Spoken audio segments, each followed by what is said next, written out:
quant à elle quasi déserte. De son côté, le ministre des Transports Philippe Tabarot a reconnu que l'événement neigeux a été un peu sous-estimé par Météo France.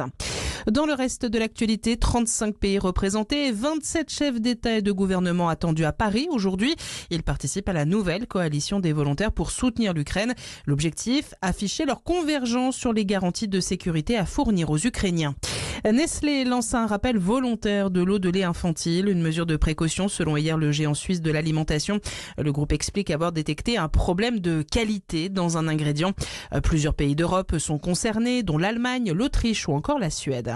Retour en France et les agriculteurs de nouveau mobilisés. Ils ont mené plusieurs actions pour dénoncer la gestion de la dermatose nodulaire ou encore l'accord avec le Mercosur.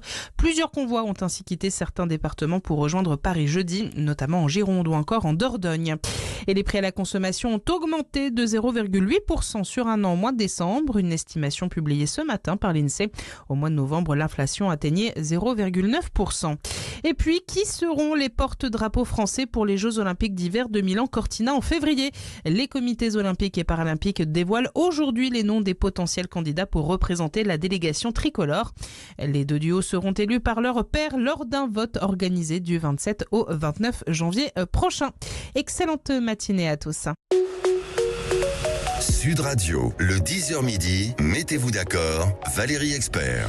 Bonjour à toutes et à tous, bienvenue dans ce 10h midi. Nous sommes ensemble pour commenter l'actualité. Bonjour Gilles. Bonjour Valérie. Et bonjour Félix Mathieu. Bonjour Valérie. Nouvelle formule en cette rentrée. Vous le savez, les débats commenceront à 10h30. On retrouvera l'émission Média le vendredi, Gilles. Exactement, on va recevoir Bernard de la Villardière. Vous savez qu'il avait été expulsé du Venezuela lors d'un tournage, donc il nous parlera de Maduro et du Venezuela.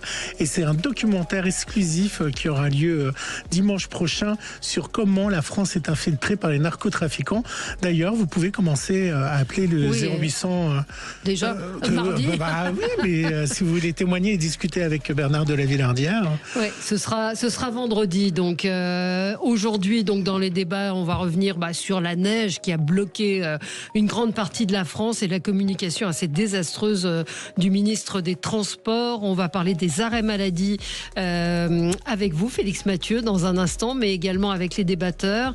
Et puis, évidemment, on va revenir sur Maduro avec vous, Gilles, dans le zapping dans un instant.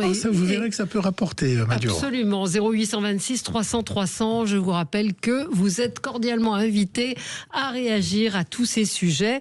Et avec vous, Félix Mathieu, tous les jours, désormais, à 10h, c'est quoi le problème ? Sud Radio, c'est quoi le problème ? Félix Mathieu. Ça, c'est du jingle.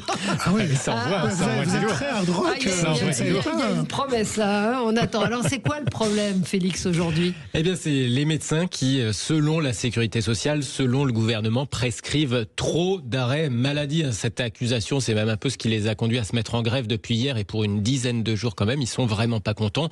Alors, pour vous récapituler quand même le problème, le coût des arrêts maladie, il est estimé à plus de 10 milliards d'euros en 2023, 10 milliards contre 6 en 2010. Ça fait quand même une hausse de 64% en 13 ans pour le coût de ces arrêts maladie, pour la facture pour la sécurité sociale.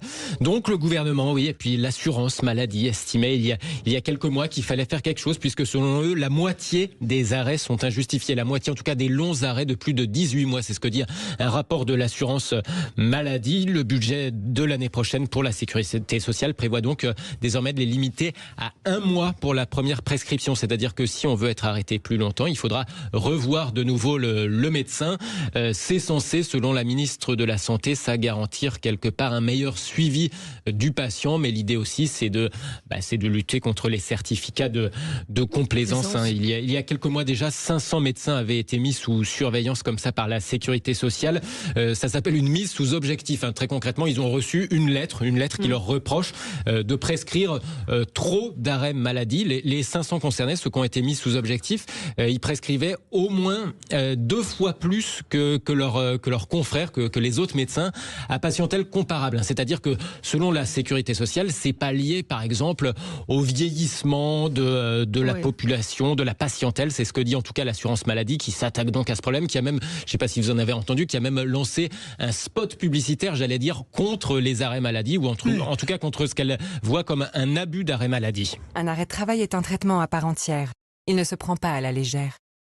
Et alors, ce qui agace les médecins, c'est que par-dessus le marché, maintenant, il y a même une amende qui est prévue pour ceux qui sont mis sous objectif. C'est-à-dire que si concrètement, ils ne baissent pas leur nombre de prescriptions d'arrêt maladie, eh bien, au bout d'un certain temps, ils risquent de se retrouver avec une amende de plusieurs milliers d'euros tout de même. Alors, c'est l'un des points, on va en parler dans un instant avec le docteur Marty, l'un des points, effectivement, de mécontentement des médecins. Mais l'objectif, c'est d'enrayer le déficit de la Sécu. Hein. Oui, 23 milliards d'euros le déficit de la sécurité l'année dernière contre 10 en 2023. Donc ça a plus que doublé en 2 ans. Situation critique du budget de la sécurité sociale. C'est ce que disait la Cour des comptes, une situation critique il y a quelques mois. Donc l'objectif pour l'année prochaine, c'est de ramener ce déficit à 19 milliards d'euros seulement, avec de gros guillemets. Bon, ce serait un peu moins via des économies. Donc ces économies dénoncées par les médecins. Oui, mais ça veut dire que ça remet en doute le diagnostic du médecin. Ça veut dire qu'on pense que le médecin fait des faux diagnostics, si je suis un peu votre logique. C'est bien ce que eux dénoncent, effectivement. Les médecins en question, ceux qui ont été mis sous objectif, ont à dire que quelque part, eux, ils font du cas par cas et qu'ils ne peuvent pas, comme ça, grosso modo, dire je ne vais pas rentrer dans mes stats. Et puis à côté, on ne peut pas dire que la maladie mentale et de plus en plus de gens sont mal dans leur peau et que ça va de moins en moins et que forcément, peut-être, il y a plus d'arrêt maladie parce que la société est plus compliquée à vivre. Alors, 0826 300 300, est-ce que vous vous sentez solidaire des médecins? Est-ce que vous estimez qu'ils doivent être plus contrôlés en ce qui concerne les arrêts maladie? Mais il n'y a pas que cela, encore une fois, dans le mécontentement des médecins, pardon. Et on est en ligne avec le docteur Jérôme Marty. Bonjour Jérôme Marty, bonjour docteur. Bonjour Valérie Expert. Merci d'être avec nous. Vous êtes le président de l'Union française pour une médecine libre. Alors peut-être nous on a choisi d'angler sur les arrêts maladie, mais peut-être que vous pourriez rapidement nous expliquer la raison de cette grève des médecins libéraux, donc depuis hier, c'est ça, jusqu'au 15, pendant 15 jours. Deux, trois petites choses, si vous permettez. Cette grève, elle est tout à fait historique sur la forme et sur le fond. Sur la forme, à double titre, d'une part parce que c'est tout ce qui compose la médecine qui s'arrête. Ce sont les externes, les étudiants en médecine, les internes, les chefs de clinique et assistants, les médecins seniors, les médecins retraités actifs, les médecins qui exercent en clinique et en ville, les cliniques. Donc il n'y a pas un seul secteur qui ne s'arrête pas. C'est également historique sur la durée, parce que c'est un mouvement qui dure 10 jours. Ça ne s'est jamais vu. Un mouvement qui est globalement en 2 temps, la médecine de ville la première semaine et jusqu'au 10, et les cliniques du 11 au 15, avec un départ de chirurgiens, un exil symbolique à Bruxelles de plus de 2000 chirurgiens, 50 bus, où les chirurgiens vont monter à l'intérieur et partir symboliquement pendant 4 jours à Bruxelles, avec plus de 2000 chambres qui ont été réservées, et 8000 chirurgiens qui lèvent le bistouri. Pourquoi ce mouvement si dur ? Pourquoi ? Parce que la loi de finances de la sécurité sociale et les textes qui gravitent autour s'attaquent au fondement même de nos exercices, ça s'attaque à l'indépendance professionnelle, ça s'attaque à la liberté de prescription, ça s'attaque à la liberté d'installation, ça s'attaque au secret médical, ça s'attaque à tout ce qui fait la médecine. Et si on laisse passer ça, il n'y a plus de médecine libérale, mais même par essence, il n'y a plus de médecine. Donc on ne peut pas accepter une loi qui met en fait au sol tous les principes qui régissent la médecine. Oui, mais il y a aussi une question d'argent dans tout ça. Il y a l'histoire du déremboursement des médecins non conventionnés qui fait aussi réagir et qui est l'un des sujets importants. C'est surtout une question d'argent pour nos concitoyens et pour les patients. C'est ça qu'il faut comprendre. C'est que le déremboursement des médecins non conventionnés dont vous parlez, Valérie Expert, ça représente 1200 médecins. Et les politiques disent « Oh, ils sont que 1200 ». Mais à raison de 1500 patients par médecin, ça fait des centaines et des centaines de milliers de Français qui vont être touchés, qui seront non remboursés alors même qu'ils cotisent de façon obligatoire à l'assurance maladie. Ça veut dire que si vous allez voir un médecin non conventionné qui vous prescrit un scanner, Le scanner va vous être réalisé par un médecin qui, lui, est conventionné, mais il ne vous sera pas remboursé. Si par contre, vous êtes en Allemagne et que vous voyez un médecin allemand, qui par essence n'est pas conventionné en France, il va vous marquer un scanner parce que vous êtes malade. Vous le faites réaliser en France et vous serez remboursé. Donc ce système-là ne tiendra pas devant le Conseil d'État, on en est quasi certain, mais ça lèse avant tout les patients. Et puis surtout, ça rend le conventionnement, vous savez, le conventionnement, c'est cet acte contractuel que l'on passe avec l'assurance maladie et l'État et qui fait qu'on accepte une certaine modération tarifaire. Ce conventionnement, il est volontaire. Si on vous tue économiquement quand vous sortez de la convention, ben ça veut dire que la convention devient obligatoire. Et si la convention devient obligatoire, pourquoi voulez-vous que le gouvernement la rende attractive? On ne rend pas attractive la prison. Les gens sont dedans. À ce moment-là, on s'en fout, on ne le rend plus attractif. Et donc, on ne veut pas qu'on en arrive à ces extrémités-là où le politique et l'administratif ont une main de fer sur la médecine jusqu'à décider de ses orientations et de son exercice. Et on en revient là aux arrêts de travail, vous l'avez dit, puisque c'est le Parlement qui a décidé de la durée des arrêts de travail, une chose qui normalement se décide justement contractuellement en négociation conventionnelle par les médecins et l'assurance maladie. Et docteur Marty, si le gouvernement ne cède pas, on va être 20 jours, 30 jours sans médecin, sans chirurgie. Vous savez bien que c'est impossible. Donc il y a un moment, il faudra que les médecins retournent au travail. Comment vous imaginez ce face-à-face? Je suis totalement persuadé que le gouvernement va négocier. Pourquoi? Parce qu'il ne peut pas faire autrement. Je vous explique ça très simplement. Ce mouvement, il est extrêmement suivi pour la médecine de ville.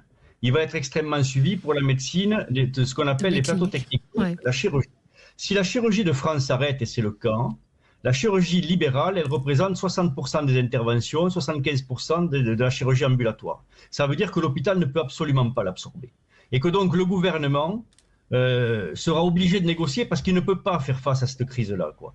C'est aussi simple que ça. Depuis des années, on nous ignore. Depuis des années, à force de nous ignorer, on nous oublie. On ne parle jamais de la médecine libérale. On finit par se dire elle n'existe pas. On parle de l'hôpital et c'est justifié. Nos confrères hospitaliers ont des problèmes et c'est normal qu'on en parle.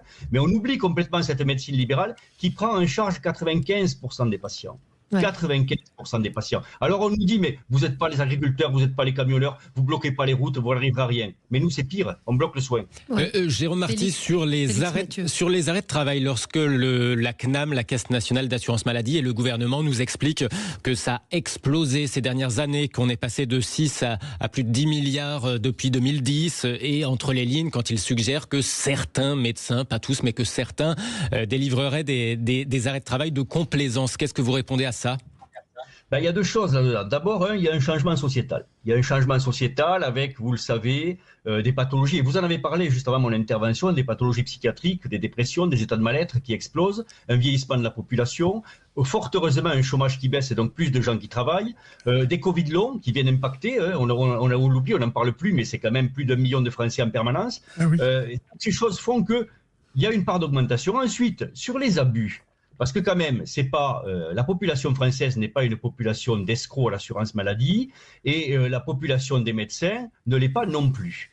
Donc les arrêts de complaisance, ça va un peu, quoi. Alors s'il y a des gens qui abusent avant, ils étaient visés par l'assurance maladie et ils avaient le choix entre la mise sous objectif, ce qui devient aujourd'hui obligatoire par la loi, et la mise sous accord préalable. La différence, c'était que dans la MSAP, la mise sous accord préalable, tous les actes du médecin visé étaient vérifiés par le médecin conseil et donc on pouvait décider au cas par cas qui relevait d'un arrêt et qui n'en relevait pas.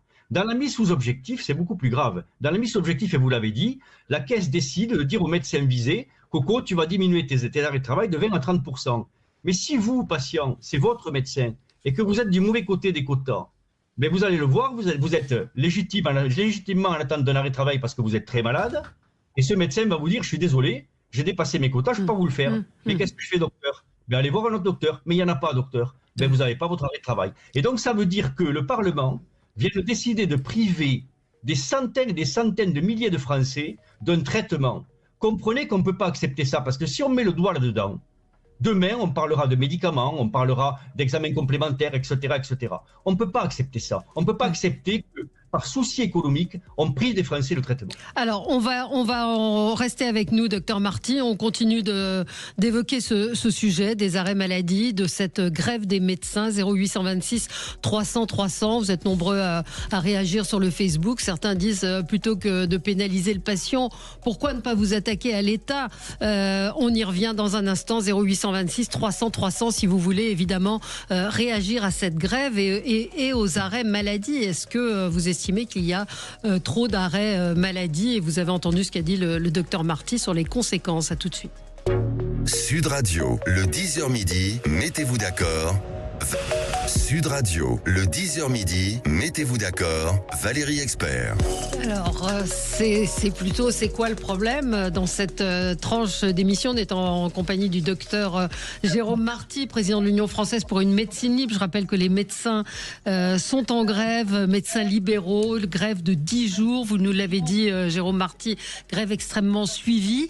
Vous n'êtes pas d'accord avec les mesures qui sont annoncées dans le budget de la sécurité sociale, qui prévoit entre autres de limiter les arrêts maladie à 1 mois pour la première prescription et ensuite de revoir un médecin. Vous nous avez expliqué que effectivement on allait se retrouver, les médecins allaient se retrouver dans la situation suivante, c'est-à-dire de dire à des patients non, je peux pas vous prescrire d'arrêt maladie parce que j'en ai trop prescrit, je suis limité. Et puis il y a un certain nombre, vous nous l'avez dit, de choses dans ce projet de budget qui ne vont pas dans le bon sens, dans le sens des patients. On a Romain en ligne avec nous. Bonjour Romain.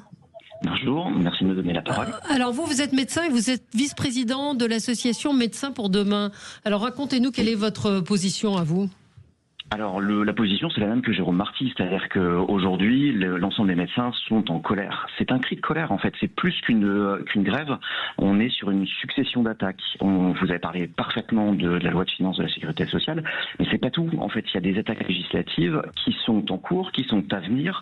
On parle de la loi antifraude, de la loi Mouillé, de la loi Garot. En fait, c'est une succession d'attaques qui va conduire à la suradministration du système libéral. Et c'est ça le vrai problème. C'est un problème d'arrêt de travail, on va pouvoir en parler, mais pas que. C'est-à-dire qu'on va nous obliger à remplir des dossiers, on va nous obliger à faire de l'administratif. On manque de médecins et aujourd'hui on nous demande de remplir des cases. C'est pas possible. C'est pas notre métier. C'est pas votre métier. Donc vous faites grève, vous suivez cette grève. Exactement. Moi, je suis fermé depuis hier. J'ai prévu de fermer jusqu'au 15. La médecine est fermée dans son ensemble. Sur mon territoire, c'est le cas de 5 médecins sur 6. C'est le cas des 3 cliniques autour de Tours. C'est le cas de beaucoup d'endroits en France où c'est extrêmement suivi. Et ça n'est pas un hasard, en fait. C'est pas juste une question d'arrêt de travail, même si on peut revenir dessus.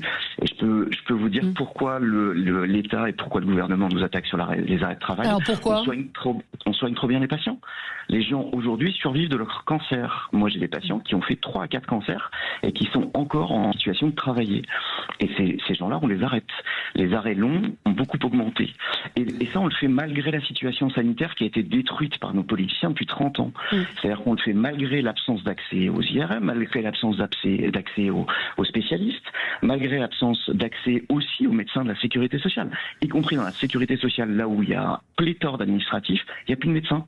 C'est-à-dire ceux qui devaient nous contrôler sur nos arrêts, ils sont pas là. C'est-à-dire quand vous expliquez qu'il y a une augmentation de la durée des arrêts de travail, c'est plus de la moitié des patients qui devaient être en invalidité. C'est-à-dire l'arrêt considère une pathologie pour laquelle en fait l'état est stable et donc il faut continuer à dire que ce patient ne peut pas reprendre son travail dans les conditions dans lesquelles il était avant à cause d'un cancer ou d'une maladie grave. Et c'est au médecin de la sécurité sociale de prononcer l'invalidité. Cette invalidité est inaccessible parce qu'il n'y a pas de médecin de la sécurité sociale. Ouais. C'est ahurissant ce que vous dites. Après, Jérôme Marty, je crois que vous êtes toujours avec nous, 1/4 des Français déclarent avoir pris un arrêt maladie pour prolonger ses vacances. Donc il y a aussi des fraudes. Non, mais les fraudes, comme le dit mon confrère, les fraudes, on les soutient pas. Le problème, c'est qu'il faut que les médecins conseils puissent contrôler, et c'est pour ça qu'on demande, nous, depuis des années, on l'a demandé en négociation conventionnelle, c'est facile à faire, ça coûte rien, qu'il y ait une case sur les arrêts de travail, demande d'avis du médecin conseil. Une autre case, demande d'avis du médecin du travail. Ces cases, elles n'y sont pas. Donc ça serait quand même très simple pour un médecin, parce que je vous rappelle qu'on ne produit pas des arrêts de travail, on produit des avis d'arrêt de travail. Ce qui veut dire que chaque fois qu'on fait un avis d'arrêt de travail, la décision, elle est collégiale. Donc quand l'assurance maladie dit il y a trop d'arrêts de travail, en fait, elle se sanctionne elle-même. Elle dit j'ai laissé passer trop d'arrêts de travail. Oui, mais vous avez entendu ce que... vous dit, Valérie Expert, quand on vous dit il y a un arrêt sur 2 de plus de 18 mois qui n'est pas valable et qui devrait être remis dont le patient devrait être remis au travail. Mais est-ce que vous connaissez un seul patient en France qui, sur 18 mois d'arrêt, n'a pas vu le médecin conseil au moins une fois? Enfin, tous les patients qui sont en arrêt depuis 1 an et demi, ils ont vu le médecin conseil. Et donc, à l'évidence, s'ils sont en arrêt, c'est que le médecin conseil l'a autorisé. Donc, qu'est-ce que c'est que ce raisonnement qui viserait à laisser croire que les gens peuvent être en arrêt comme ça, 1 sur 2, pendant plus de 18 mois, en escroquant la Sécu? Enfin, on veut maîtriser le système, où on veut le saboter, où on veut le rendre fragile, et on invente des problèmes, et c'est ce qui est en train de se passer. Ou alors on est un peu sérieux, on se met autour de la table, on négocie avec les médecins, et on met en place des choses qui ont un sens médical. Mais là, on est complètement en dehors du sens médical. Mais ce que dit Romain, ce que disait Romain tout à l'heure, c'est qu'il n'y a pas de médecins, il n'y a pas assez de médecins à la Sécu. Donc vous dites, ils ont au moins vu un médecin une fois, mais s'il n'y a pas de médecin à la Sécu, comment on contrôle? À la Sécu, il y a plus de 80 000 salariés. À l'heure de l'intelligence artificielle, de la robotisation, de l'informatique, etc. On met un peu moins de salariés à l'assurance maladie, on met plus de médecins conseils. Et puis surtout, on rend l'indépendance à l'échelon médical de l'assurance maladie, parce que ça, personne n'en a parlé. Mais c'est extrêmement grave. On a enlevé l'indépendance à l'échelon maladie de l'assurance maladie, c'est-à-dire aux médecins conseils. Avant, ils étaient indépendants eux aussi. Et cette même indépendance professionnelle qu'on est en train d'essayer de nous enlever, on l'a enlevée aux médecins conseils, on les a tutélisés. Mais tout ça est grave, parce que l'administration n'a pas à tutéliser le soin. Le soin doit être indépendant parce que ça protège les patients. Et l'arrêt de travail, et c'est pour ça que la CGT, bizarrement, qui est un syndicat quand même très à gauche, a toujours soutenu les médecins libéraux. Pourquoi la CGT soutient les médecins libéraux? Parce qu'elle sait que les médecins libéraux sont un rempart contre le patronat au travers des arrêts de travail, parce qu'ils sont indépendants dans la délivrance des arrêts de travail. Donc c'est pour ça que l'indépendance, elle est très importante. Alors peut-être à terme, l'IA fera son entrée et c'est l'IA qui décidera si c'est un bon arrêt de travail ou pas. Je voulais vous faire réagir, docteur Marty. Vous avez sûrement vu la sortie du docteur Laurent Alexandre, vous savez, qui a écrit un livre « Ne faites plus d'études ». Il expliquait sur LCP que de plus en plus les médecins sont remplacés par l'IA. Et c'est un petit pas de côté pour vous faire réagir. ChatGPT, je le trouve intelligent. Je le trouve très intelligent. ChatGPT est plus intelligent que moi. ChatGPT est bien meilleur que moi en médecine. Et pourtant, j'ai passé 11 années de ma vie pour avoir la qualification en chirurgie. Mais ChatGPT m'écrabouille en médecine. Et puis, depuis quelques mois, ChatGPT écrit mieux que moi. Elle analyse beaucoup mieux un dossier médical que des médecins hospitaliers, comme une étude récente l'a montré. Il n'est pas là le vrai danger. Non, mais écoutez, il y a 15 ou 20 ans, ça ne nous rajeunit pas, j'ai rencontré Laurent Alexandre. Il était un petit peu moins connu, mais il avait fait Doctissimo à l'époque. Il était sur le transhumanisme à l'époque. Et là, c'était le transhumanisme qui allait changer la société. On allait vivre 1000 ans, etc., etc. Bon, on a vu que si l'espérance de vie a progressé, on ne vit pas 1000 ans, 20 ans plus tard. Là, il est sur l'IA. Et évidemment, comme toujours, il est à l'extrême de ça. Non, l'IA, ça va être un outil magnifique dont on va tous se servir. Ça va aider à la construction du diagnostic. Ça va donner plus de rapidité à la prise en charge des patients. Et donc, ça va nous permettre de voir plus de monde. Ça va être un facilitateur, mais ça ne va pas être un remplaceur. Il ne faut pas s'imaginer que les médecins, et notamment les médecins généralistes ou les internistes, tous ces métiers où il y a une transversalité, vont être remplacés par l'IA. Pas encore, loin de là, mais vraiment. Par contre, c'est un très bel outil pour favoriser le diagnostic. Juste pour bien comprendre, Jérôme Marty, toutes ces attaques, comme vous dites, contre les médecins, c'est destiné à faire des économies, théoriquement. C'est ça l'argument. C'est tout le problème. C'est qu'on a, si vous voulez, on a des politiques qui, depuis des années, ont un raisonnement qui est basé sur le court-termisme. La santé, elle ne s'adapte pas au court-termisme.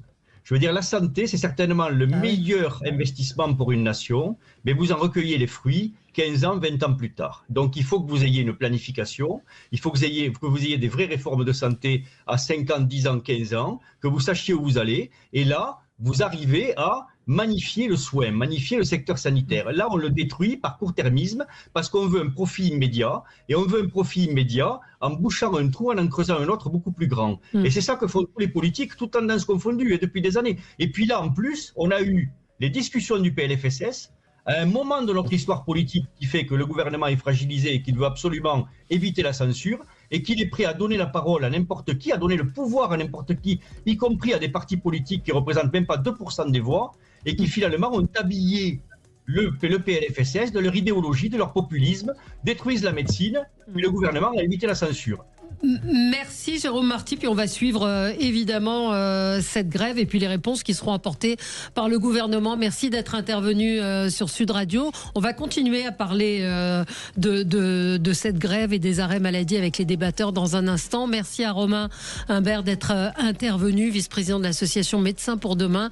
Et puis on aura un auditeur, Jean-Louis, médecin également, qui souhaitait réagir. 0826 300 300. Est-ce que vous soutenez cette grève des médecins? Est-ce que vous la comprenez? À tout de suite. Merci beaucoup Félix Mathieu et à demain.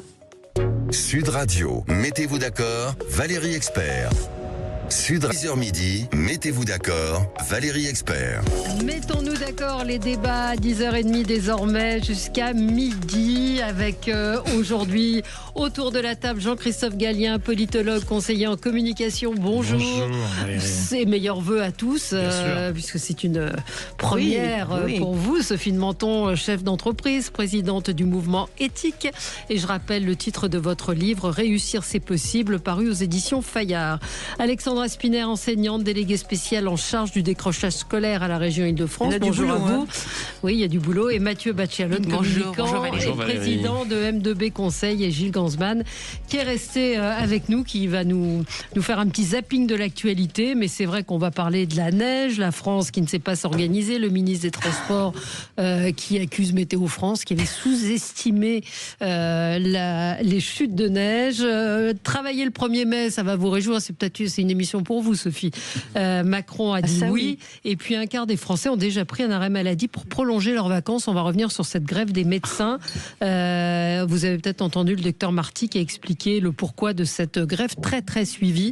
Parce qu'entre autres, on veut réguler les arrêts de travail. On commence avec votre zapping, Gilles. Et oui, et je vais faire travailler un peu les débatteurs. On va aller voir un peu l'actualité à côté pour que vous faire réagir. Bon, je finirai avec la neige, évidemment, pour démarrer les débats. Mais vous savez ce que c'est aujourd'hui? C'est l'épiphanie, c'est le temps de la galette. Alors j'ai un truc pour vous. C'est pas laïque ça. Vous commencez fort. L'épiphanie, qui dit épiphanie dit galette ou brioche, pour ceux qui habitent le sud, ils sont plus habitués à la brioche. Et un peu à la manière de Charlie la chocolaterie, vous savez quoi, la chaîne Lidl. Alors ça coûte pas cher, la galette elle coûte 2 €, donc il faut bien avoir une idée pour pouvoir l'acheter. Il y a des fèves qui peuvent vous rapporter jusqu'à 60 000 €. Non. Lidl a caché 60 000 € dans ses galettes des rois. Pour l'épiphanie 2026, Lidl France organise une opération spéciale autour de sa traditionnelle galette des rois. Cette année, certains clients peuvent découvrir jusqu'à 1 000 € cachés dans leur pâtisserie. Certaines galettes vendues dans des magasins Lidl contiennent des fèves spéciales, représentant des sommes d'argent pouvant atteindre 1 000 € chacune. L'opération se déploie à l'échelle nationale. 60 fèves gagnantes pour un total de 60 000 € cachés dans les galettes. Par conséquent, si vous tombez sur l'une de ces fèves, vous pouvez remporter 1 000 €. Les traditions. Oui, mais c'est pas 60 000 € d'un coup, c'est 1 000 €. C'est comme à la télé, c'est 1 000 € tous les mois. C'est 1 000 €. Et alors en plus, il y a une petite astuce, c'est que c'est des bons d'achat chez Lidl. Mais enfin, moi je m'interroge, j'ai entendu aussi une pub pour Carrefour, pour la galette à 3 €. Enfin, Franchement, 3 € une galette. Valérie, vous avez raison, mais qu'est-ce qu'on fait contre ça? Qu'est-ce qu'on fait? Parce que c'est partout pareil, les prix les plus bas. Une galette coûte 3 €, donc qu'est-ce qu'on fabrique pour 3 €? Vous imaginez le prix de vente à 3 €, quel est le prix de fabrication? Je sais pas ce qu'ils en pensent. On se plaint des prix hauts et des excès, effectivement, de certaines galettes, qui là, pour le coup, il y a des excès, mais Tiens, voilà. Non mais Valérie, vous avez raison. En plus, c'est surtout le fait, vous avez sûrement remarqué, les galettes sont déjà dans les rayons depuis quasiment le 11 novembre. Ouais. Donc, c'est que les œufs de Pâques sont arrivés. Les œufs de Pâques sont arrivés, donc il y a un côté aussi, est-ce qu'on a besoin de manger les galettes? C'est-à-dire, on a mangé 30 galettes du 11 novembre jusqu'à aujourd'hui. Est-ce qu'on peut pas respecter la saisonnalité, là, qui n'est pas biologique, mais qui est la saisonnalité des fêtes et des traditions? Et puis bon, alors sur le côté Charlie et la chocolaterie, comme diraient les gens du marketing, il y a un effet déceptif en plus, puisqu'en fait on se rend compte que c'est pas 60 000 euros. Et puis bon, l'épiphanie, qu'on soit religieux ou pas, il y a une tradition quand même qui a un symbole et qui est pas celle des. Enfin, je trouve qu'il y a un côté un peu avilissant de toujours. Voilà, c'est une question avec des tickets. Avilissant, vous allez quand même le terme est un peu fort, mais bon, je veux dire, on n'a pas forcément besoin toujours de mettre des opérations commerciales dans toutes les fêtes. Oui, voilà. Bon, ça c'est encore autre chose. Juste un coup de gueule, moi je suis pour la galette frangipane. Je veux dire, les galettes au flan, les galettes au chocolat, les galettes à la machin. Les galettes cookies. Je ne veux pas, je veux la galette traditionnelle. J'en ai marre des galettes revisitées. Oui, avec beaucoup de je voudrais dire quelque chose quand même par rapport à ça. Si on avait imaginé que ça ferait des pas comme ça. C'est que toutes les fêtes sont devenues commerciales. Oui. Il n'y a plus d'ailleurs même de fêtes religieuses, ni catholiques ni juives. Même quand on pense à la bar mitzvah, c'est devenu un truc dingue, avec aussi... pas pour tous. Non mais pas pour tous peut-être, mais je ne vais pas aller... La première communion. Tout est devenu un peu commercial. Et c'est vrai que c'est navrant que l'épiphanie, mais plus personne ne sait ce que c'est l'épiphanie. Enfin, je veux dire, vous demandez à des enfants, ils ne savent pas. On devrait leur apprendre en classe d'ailleurs quand même.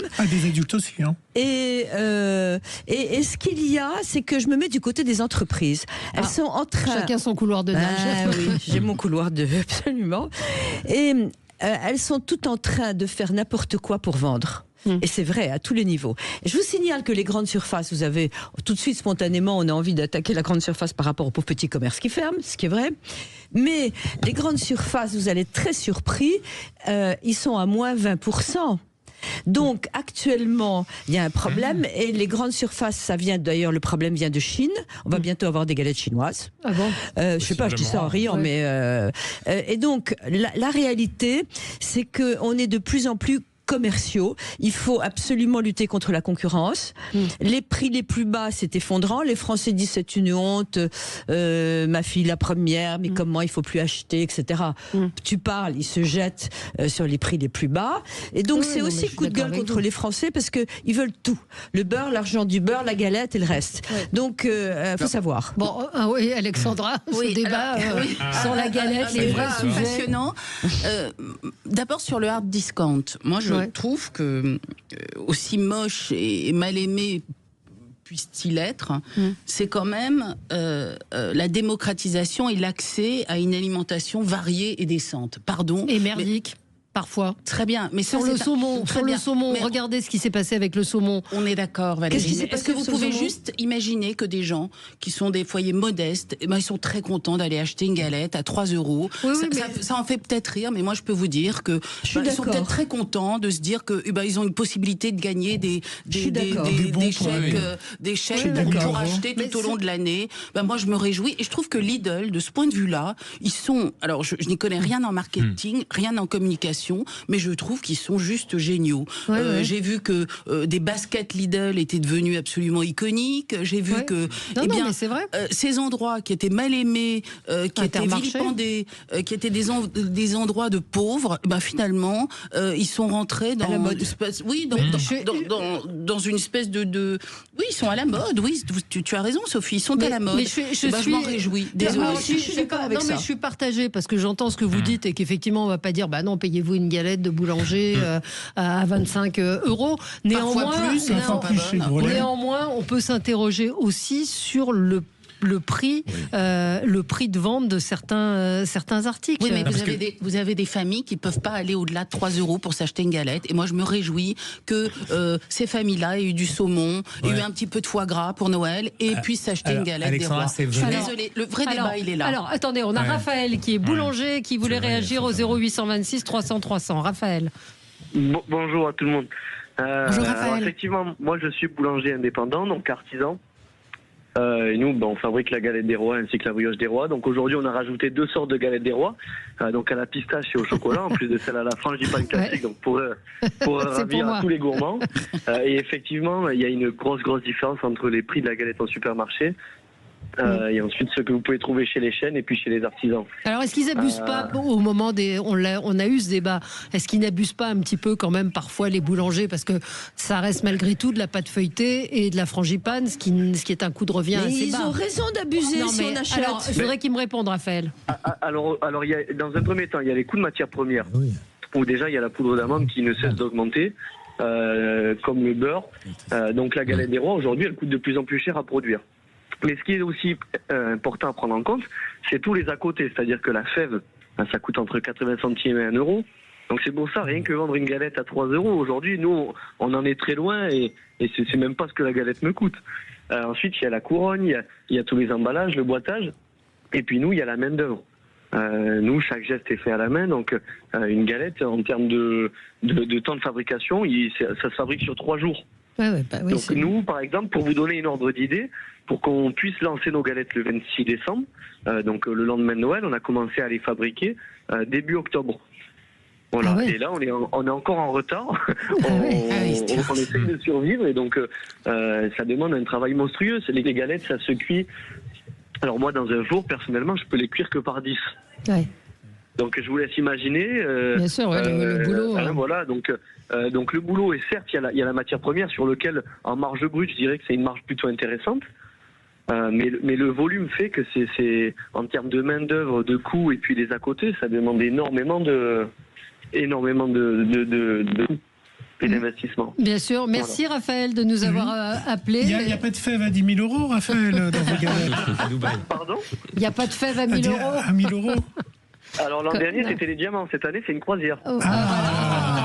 Génial. Vivement l'année prochaine. On fait bien un tirage nous à Sud Radio pour faire des cadeaux. Moi je crois qu'on peut se féliciter effectivement de l'accessibilité. Je suis assez d'accord sur l'idée que même dans les boulangeries aujourd'hui, ça vient d'être expliqué pourquoi. C'est-à-dire qu'on ne peut pas produire suffisamment pour la demande. Donc souvent, en boulangerie, arrivent des galettes qui ont été préparées, congelées, on va dire ça comme ça, et qui sont réchauffées dans la boulangerie. Donc on ne peut pas reprocher effectivement à la grande distribution qui ont fait un produit d'appel, évidemment, quelle soit discounter ou normal, elle est classique, elle en fait un produit d'appel. C'est aujourd'hui un marronnier, comme toutes les saisons aujourd'hui ont des capacités de faire revenir le consommateur. Et de toute manière, celui qui n'y est pas, il perd ses parts de marché, donc il a besoin d'y aller, ça c'est très clair, ça a été dit tout à l'heure. Donc en fait, en réalité, il y a aussi un problème malgré tout, c'est que qu'est-ce qu'il y a dans un produit ? Il y a des matières premières, il y a une partie de travail, il y a une qualité, évidemment. Il le dit lui-même, il ne l'a pas dit par l'électricité, qu'aujourd'hui, quand on voit le prix de l'électricité pour un boulanger, c'est une variable très importante, puisque ça tourne tout le temps, en permanence, et donc effectivement, il consomme beaucoup et ça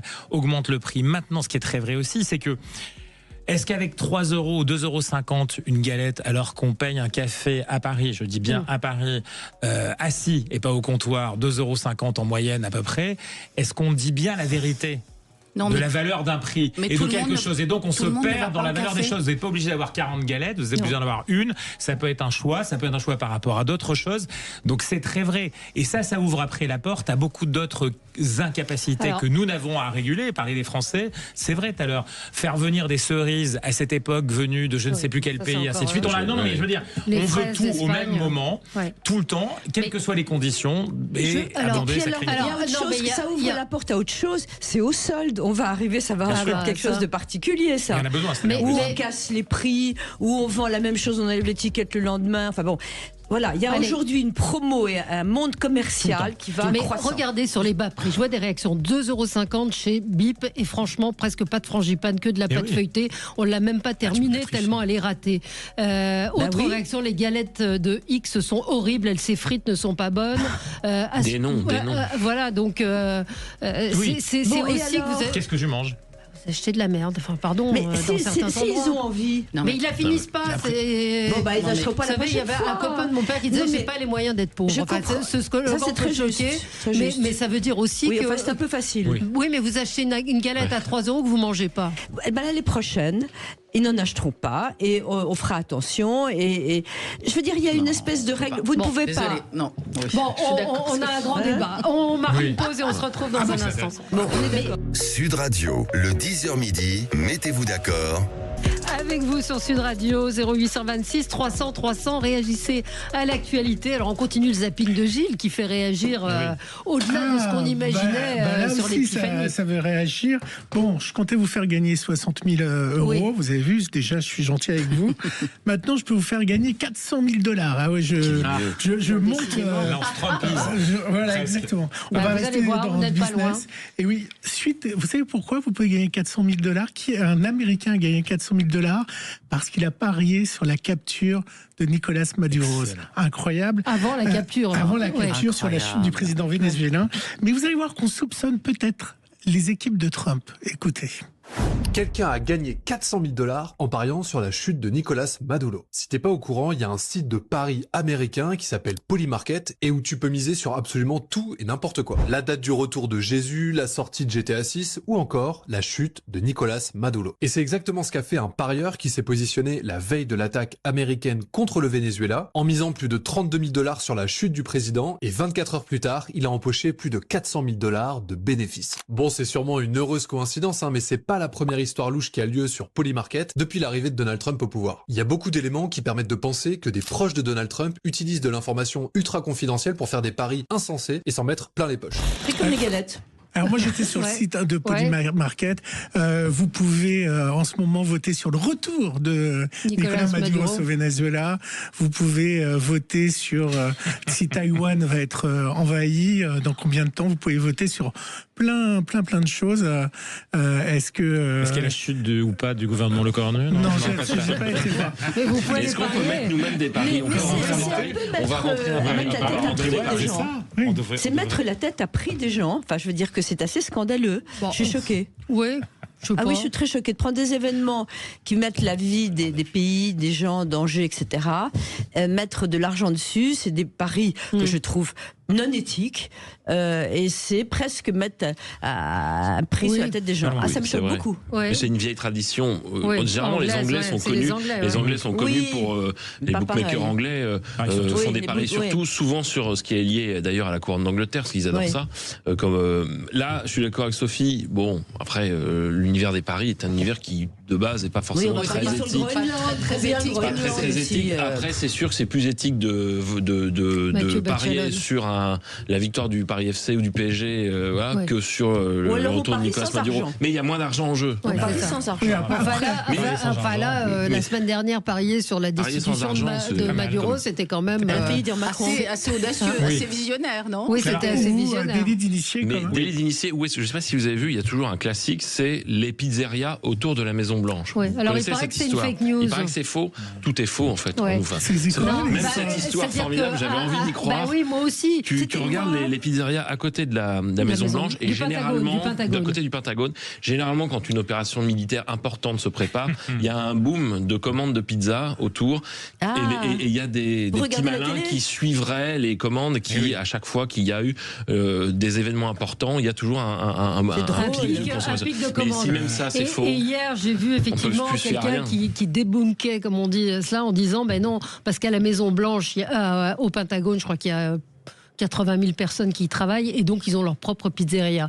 Donc ce serait une fake news, mais on a envie d'y croire. Il y a quelque chose d'assez magique dans l'idée qu'on commanderait des pizzas parce qu'on bosse tard à la Maison Blanche. Qu'est-ce qu'on a comme indication que peut-être les équipes de Trump auraient... comment il a pu savoir qu'il y aurait une attaque de Maduro pour parier là-dessus, quoi. C'est vrai que le délit d'initié, il y a sur quelque chose qui dépasse largement, pour ajouter plusieurs zéros aux 400 000. Il y a un long dossier la semaine dernière. Alors, il faut aller chercher, mais je peux vous l'envoyer. Du New York Times sur les affaires de la marque Trump, de son clan et de ses quelques amis, et qui sont tout à la base, au-delà du fait que quand on arrive dans un pays, évidemment on s'impose et on privilégie le propre flux de ses propres affaires. Il y a aussi l'idée qu'effectivement sur toutes les décisions parfois contradictoires, la famille et le clan et aussi les amis ont gagné avec simplement le jeu boursier, des valeurs liées au fait des décisions, Trump des interventions. mélangeait la politique et l'argent. Ah, exactement. Mais c'est un vrai gros dossier très documenté qui est très impressionnant. Ça, c'est pas nouveau. Avec beaucoup d'argent à clé, mais c'est beaucoup plus puissant que sur le premier mandat. Cette fois-ci, très organisé. Et donc, ça rejoint l'idée de l'initier. Valérie, je vais vous lancer votre premier débat avec ce son. Je ne sais pas si nos débatteurs ont pu arriver après la neige, si vous avez glissé, si vous avez dérapé. Il neige abondamment et résultat, panique sur les routes. Alors, breaking news sur toutes les chaînes. On a coupé l'antenne. Il neige. Des voitures, pare-choc contre pare-choc, au ralenti sur une route déjà blanchie par la neige. Il n'aura fallu cet après-midi que quelques heures pour faire basculer toute l'Île-de-France dans l'hiver et la galère. Donc là, on est presque à l'arrêt. On roule au pas avec une neige qui tient au sol. 800 km de bouchons à 16h45, plus de 1000 km 2 heures plus tard, record battu. Même en partant plus tôt du travail, ces automobilistes se sont retrouvés bloqués sur des axes saturés. Alors normalement je mets une demi-heure pour rentrer et là je pense que je vais bien mettre 1h30. Donc vous êtes parti plus tôt ? Je suis parti plus tôt effectivement. Alors, sur les réseaux, les patrons, on les a tous laissés partir plus tôt. Je fais un petit coup de chapeau au patron, c'est normal, mais c'est sympa. Oui, enfin sur les réseaux, il y a eu beaucoup de contestations puisque là, pour Paris et pour dans d'autres régions, les métros, les bus ont été arrêtés. Les gens se sont retrouvés sans moyen de rentrer chez eux. Et ça, c'est un vrai débat d'un seul coup d'avoir été abandonné, plus de train, plus de transport en commun. Tout s'est arrêté. On a un appel, on a Fabien qui nous appelle de Versailles. Fabien, vous avez été bloqué hier ? Oui, bonjour Valérie. Alors j'étais bloqué, je pensais pouvoir repartir du travail justement en voiture, sauf que dans une descente j'ai glissé et j'ai tapé un arbuste. La voiture est restée bloquée, je suis rentré à pied. Et voilà, bon par contre là je vous entends dire, moi le patron heureusement il m'a dit il n'y a pas de risque, vous restez en télétravail quoi. Ouais. Donc hier j'étais bien embêté, pas très grave la voiture, mais en tout cas le mien oui. Oui, non mais c'est vrai que l'état de la France quand il neige, c'est tous les ans pareil. C'est impressionnant, c'est vraiment. Mais vous savez, moi j'ai habité les États-Unis quand j'étais petite, c'était dingue quand il y avait des chutes de neige. Mais tout était organisé pour. Pas vraiment. Quand il neige, il y a des saleuses, des choses. Oui, quand il neige, mais c'est un peu plus organisé qu'à Paris. Oui. Ou dans certaines villes, j'entendais La Rochelle, où ils demandent aux gens de ne pas sortir. Merci Fabien d'avoir témoigné. Moi, ça me permet un petit coup de gueule, un gros coup de gueule sur les. Allez, je ne vais pas employer de gros mots, sur les inconscients en vélo. Alors, je voyais Emmanuel Grégoire, candidat à la mairie de Paris, qui se réjouissait des pistes cyclables où on voyait un abruti, j'ai pas pu me retenir. Avec ah oui, c'est vrai que vous êtes en vélo. Oui. Avec un parapluie qui conduisait d'une main son vélo. Voilà, il se réjouissait que les gens utilisent les pistes cyclables. Ce matin, moi, j'ai vu une maman avec 2 enfants sur un porte-bagages. Franchement, c'est de l'inconscience pure. Mais voilà, réaction sur la neige. Sur la neige, c'est un peu ton sujet. C'est clair que pour le coup, on a perdu le fil par rapport à ça, parce que c'est vrai que de manière climatique, on est moins concerné. Ça dure très peu de temps. On a l'impression que ça s'abat pour 15 jours, alors que ça va durer 3 jours finalement. Et donc la circulation, oui. Alors il y a des territoires où ils sont préparés encore, les massifs alpins, massifs central, Pyrénées. Ils sont là, mais à Paris, c'est vrai qu'on voit bien qu'il n'y a pas de stock, il n'y a pas de sel, il n'y a pas de... Voilà, c'est pas le sujet. Après, les aéroports, tout de suite, on a l'impression que c'est difficile, alors que finalement, dans d'autres pays, quand il y a 10 cm, 20 cm de neige, on sait faire atterrir et décoller les avions. Donc, je pense qu'on a perdu le fil pour des raisons qui sont liées à l'idée qu'on est plus fréquenté par ce type de météo, ou très peu fréquenté dans l'année. Si on avait encore 2 mois d'hiver, ou 1 mois d'hiver, voire 3 semaines ou 15 jours d'hiver, on ferait attention. Là, pour le coup, c'est vrai que ça dure 3 jours, 2 jours, et ça prend des allures, si vous voulez, on pourra en dire quelques mots. C'est l'heure des infos. On se retrouve dans un instant. On va parler également donc des arrêts maladie. Est-ce qu'il y a trop d'abus C'est vrai que ce chiffre interroge. Un quart des Français qui ont déjà pris des arrêts maladie qui se sont fait mettre en arrêt maladie pour prolonger leurs vacances peut interroger. On parlera de la grève des médecins. 0826 300 300. À tout de suite. Et on est ensemble avec avec vous sur Sud Radio pour commenter l'actualité. Vous savez que les débats commencent désormais à 10h30 avec aujourd'hui Jean-Christophe Gallien, politologue, conseiller en communication, Sophie de Menton, chef d'entreprise, présidente du mouvement éthique, et votre dernier livre, Réussir c'est possible, est paru aux éditions Fayard. Alexandra Spiner, enseignante, déléguée spéciale en charge du décrochage scolaire à la région Île-de-France, et Mathieu Bachelon, communicant, président de M2B Conseil. C'était votre coup de gueule, donc on va enchaîner, on parlait de la neige. Ouais. Oui, et je pense qu'en fait, il serait urgent que l'État prenne les choses en main et crée une nouvelle agence qui s'appellerait France Neige, pour lequel on pourrait recruter de nombreux agents avec un dispositif territorial, bien évidemment. Et il est urgent, je pense, que le service d'information du gouvernement fasse une grande campagne pour rappeler aux Français via des spots que la neige est froide et glisse. Ouais. Et qu'il neige en hiver. Et qu'il neige en hiver. Non, mais c'est... Moi, j'ai trouvé qu'il y avait une sorte de fatalisme et de la part du ministre des Transports hier. Et j'ai eu la cellule de crise du ministère des Transports que je connais parce que j'y ai travaillé il y a longtemps dans une autre vie. Ils ont été un peu légers, non ? Oui.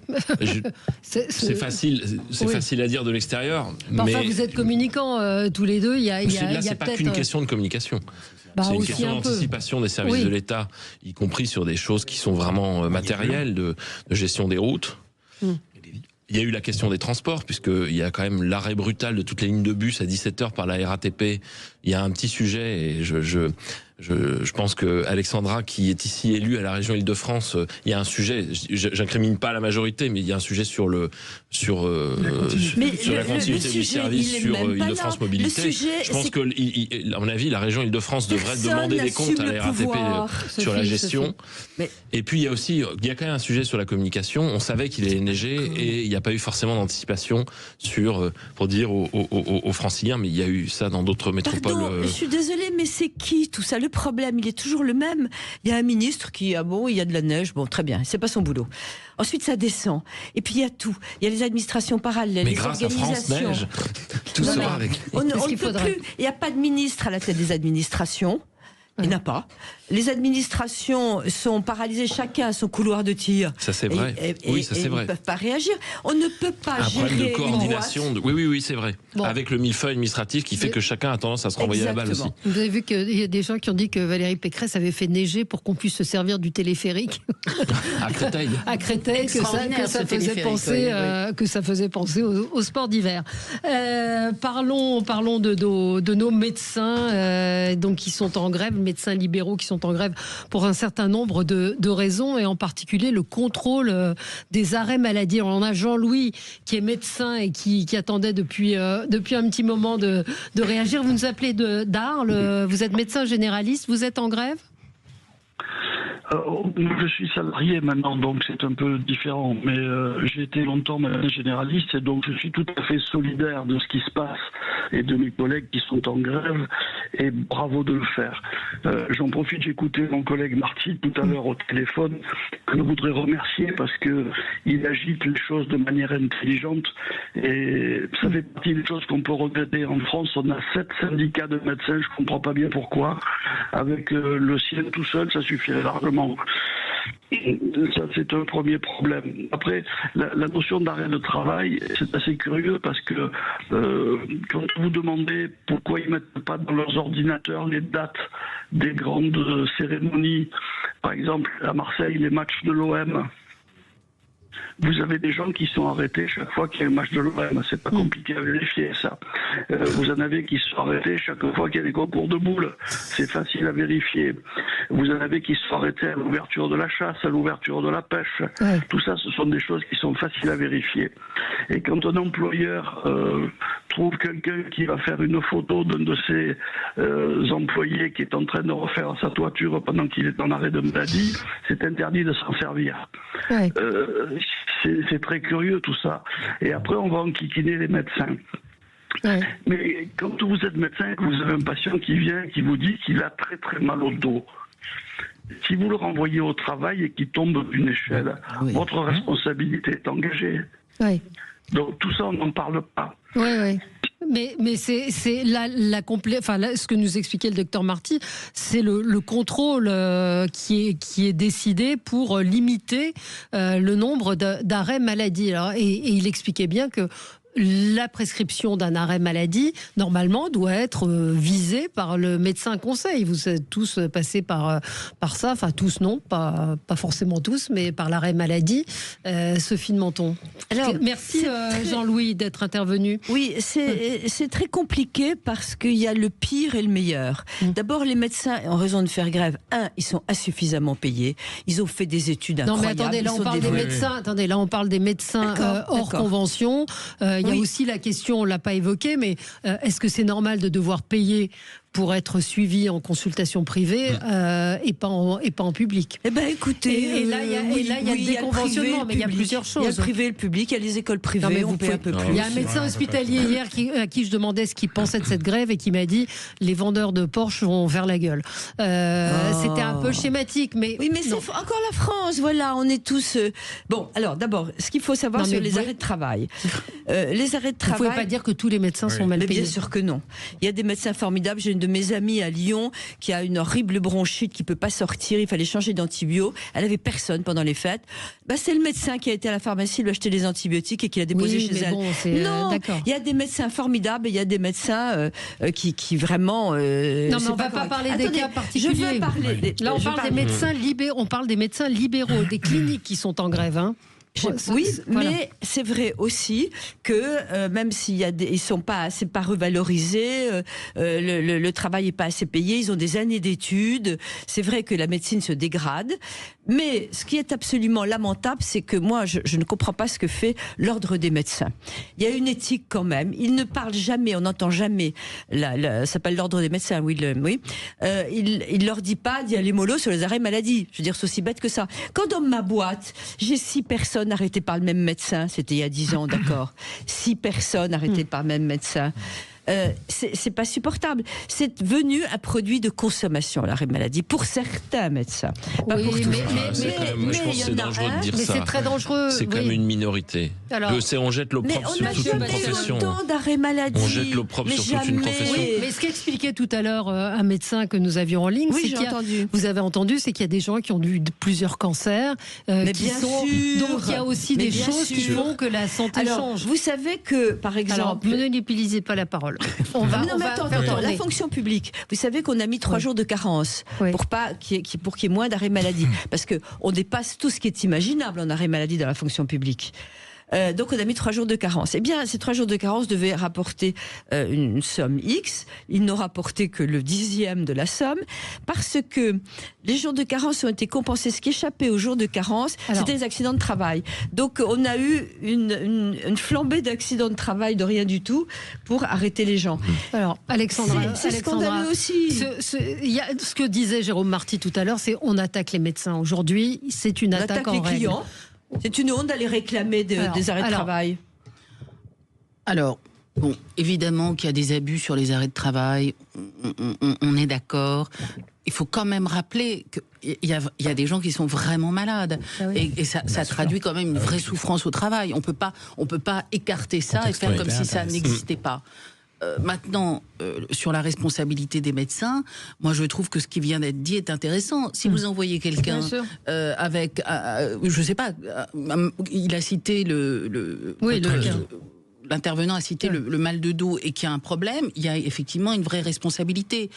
C'est surtout le stress. Je rejoins quand même ce qui a été dit par Sophie. Je trouve triste quand même qu'on en soit à débattre de est-ce que les médecins gagnent trop ? Non, les médecins ne gagnent pas trop. Les médecins sont formidables. Les médecins ont fait de nombreuses années d'études.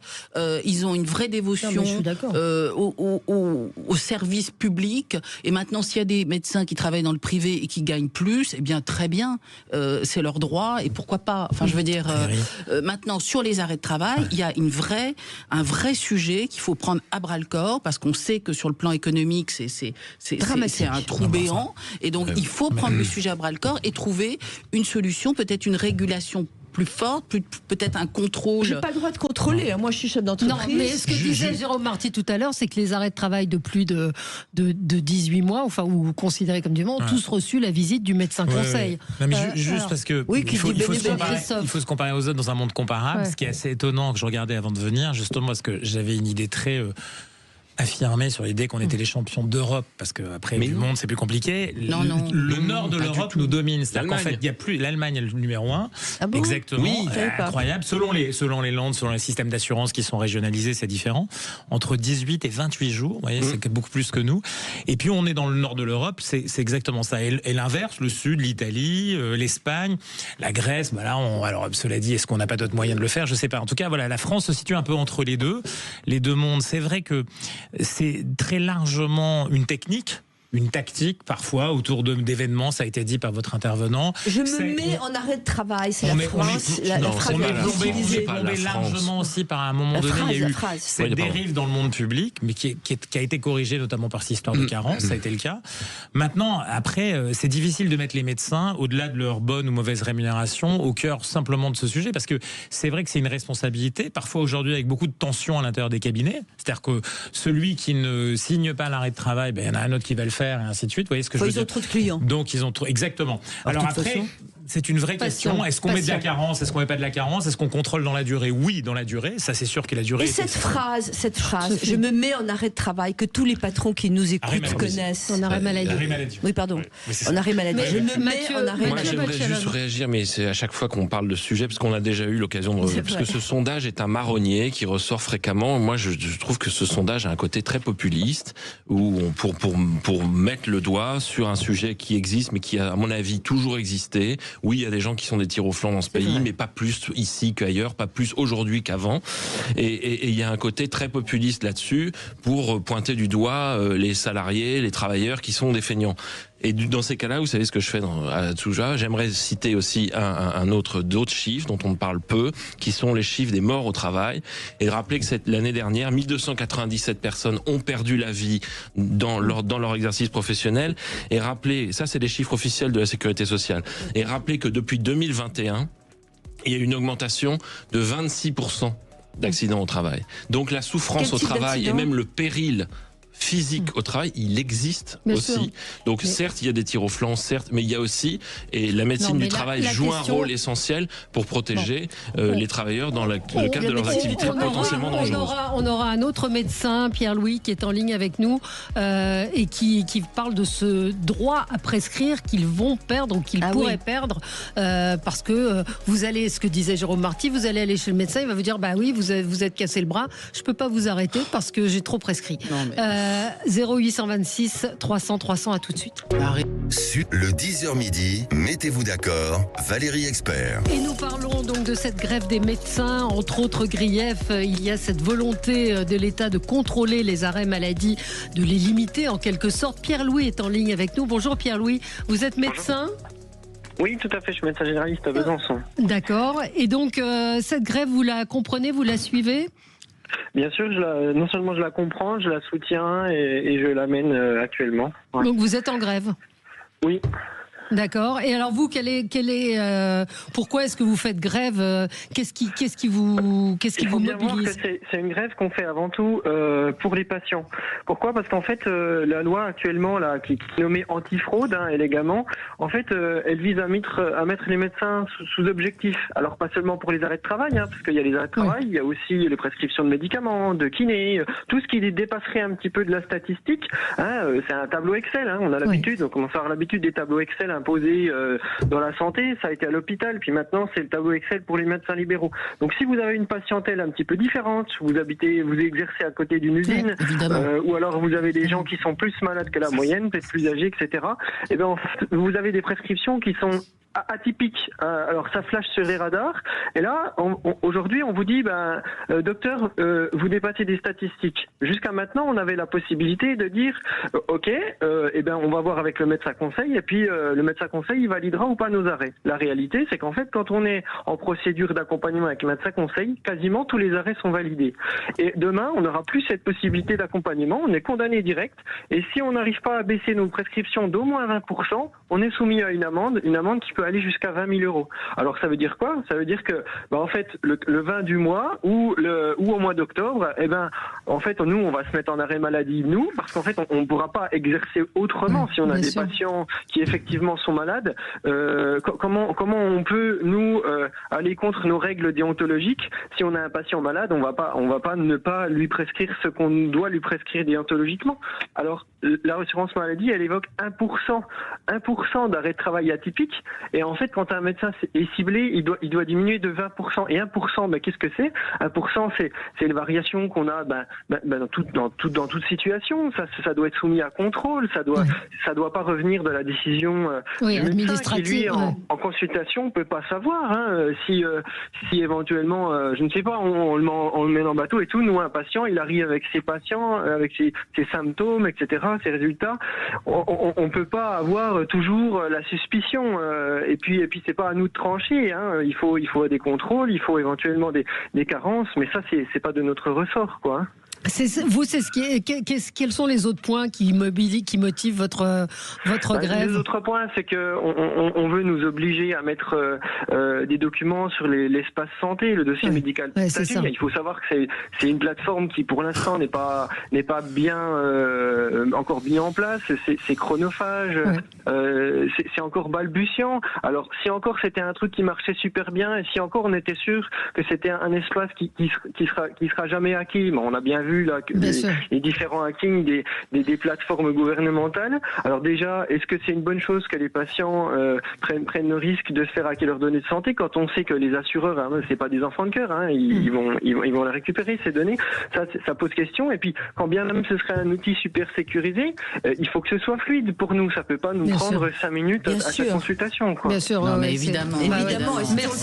Merci de ce témoignage, Pierre-Louis, qui était très clair et très concret. Alexandra Spinner. Oui, on ne cesse de déplorer la désertification. On explique dans certains territoires, dans notre pays, on n'a plus de médecins. Vous vous rendez compte l'effet délétère que ça peut avoir? Bien sûr. Évidemment qu'il y a des médecins qui vont cesser leur activité. Évidemment qu'il y a des médecins qui vont s'expatrier. Moi, je trouve que c'est dingue. On ne cesse de déplorer la suradministration, le surcontrôle. Et là, on va mettre la médecine sous surveillance. Moi, je trouve que c'est dingue. Voilà. Il y a beaucoup d'auditeurs qui nous parlent de la fraude aussi. C'est insultant pour les médecins. La fraude, de la fraude aux cartes vitales, de la fraude. C'est un autre sujet, ça. Oui, non, c'est peut-être un autre sujet. Non, parce que les médecins ne sont pas responsables de ça. On essaie de leur faire porter la responsabilité. C'est pas un autre sujet, puisque le sujet, c'est de faire des économies. Oui, mais ce que je veux dire, c'est que là, c'est un autre sujet dans le sens où les médecins n'ont absolument aucune responsabilité là-dedans. Oui, mais si on commençait par s'occuper de la fraude, on n'aurait peut-être pas besoin de mettre des contraintes comme celle-là. Sans aller jusqu'à la fraude, je voudrais parler de la médecine du travail, parce que moi j'ai une entreprise, donc tous mes salariés vont à la médecine du travail. D'abord, je vous signale que je paie, moi, chef d'entreprise, une visite par an. Maintenant, c'est une tous les 3 ans. Donc je paie. Je paie tous les ans alors qu'ils ne vont pas à la médecine du travail. Pardonnez-moi, ça intéresse personne, ça. Ensuite de ça, quand ils y vont, la médecine du travail est assez timorée. D'abord, dès qu'il y a quelqu'un, effectivement, elle propose de l'arrêter facilement. Et moi-même, j'avais été à la médecine du travail, et j'étais fatiguée. Il me dit, voulez-vous que je vous arrête? J'ai répondu, docteur, ce qui serait gentil, c'est de ne pas arrêter mes salariés, je serais moins fatiguée. Parce qu'il y a quand même aussi une problématique. Donc, pendant le Covid, la médecine du travail, excusez-moi, n'était pas opérationnelle, était arrêtée. Je veux dire que non, les trucs dysfonctionnent. C'est bien, c'est pas les médecins en eux-mêmes, mais la médecine du travail, ça va pas. Mais Jérôme Marty nous disait que les médecins allaient obtenir gain de cause et que tout cela ne serait vraisemblablement pas appliqué et pas entériné. Mais c'est important. Mais il y a des choses qui devraient l'être. Mais vous savez que c'est un algorithme en fait qui va déterminer quel médecin est un mauvais élève ou pas. Enfin, je ne sais pas. Est-ce qu'on a vraiment envie de vivre dans une société pareille? Ce que disait ce médecin, ce que disait Pierre-Louis, c'est en fait il y a des patientèles très variées. Il y a des régions où il y a plus d'ouvriers, plus de retraités. C'est compliqué. Moi, je m'inquiète de cette déshumanisation de la médecine dans notre pays. On va se retrouver dans un instant avec les coups de cœur, les coups de gueule. On va parler du Groenland. On va parler également d'un livre sur lequel vous vous interrogez, qui est en vente libre, péché et guérison, et d'autres sujets avec vous. À tout de suite. Sud Radio, le 10h midi, mettez-vous d'accord, Valérie Expert. Avec vous sur Sud Radio pour ce 10h midi avec les coups de cœur, les coups de gueule. Alors Gilles, un son... Oui, mon son pour ouvrir cette séquence. Moi, je vais vous faire réagir. Je sais pas, c'est peut-être le monde de la solitude et de la tristesse ou le mariage du futur. Je vais vous laisser juge. Mais hier, une Française s'est mariée avec ChatGPT. Un mariage célébré au Japon. On se marie maintenant avec son petit ChatGPT. Écoutez. La vidéo est devenue virale sur les réseaux sociaux. On y voit une jeune japonaise se marier avec ChatGPT. Ça n'a presque rien d'étonnant dans ce pays où l'amour virtuel est de plus en plus courant.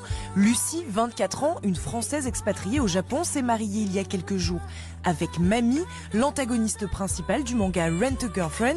Évidemment, ces mariages sont symboliques, ils ne sont pas légalement reconnus, mais ils se multiplient et des agences se spécialisent dans leur organisation, parfois pour plusieurs millions de yens la cérémonie. Que l'amour soit virtuel ou non, il reste un business très lucratif. Et la nuit de noces? Elle ne sera pas consommée, Sophie. Il faut savoir que de plus en plus des gens dialoguent et des jeunes dialoguent avec... C'est l'ultra moderne solitude, c'est une tristesse.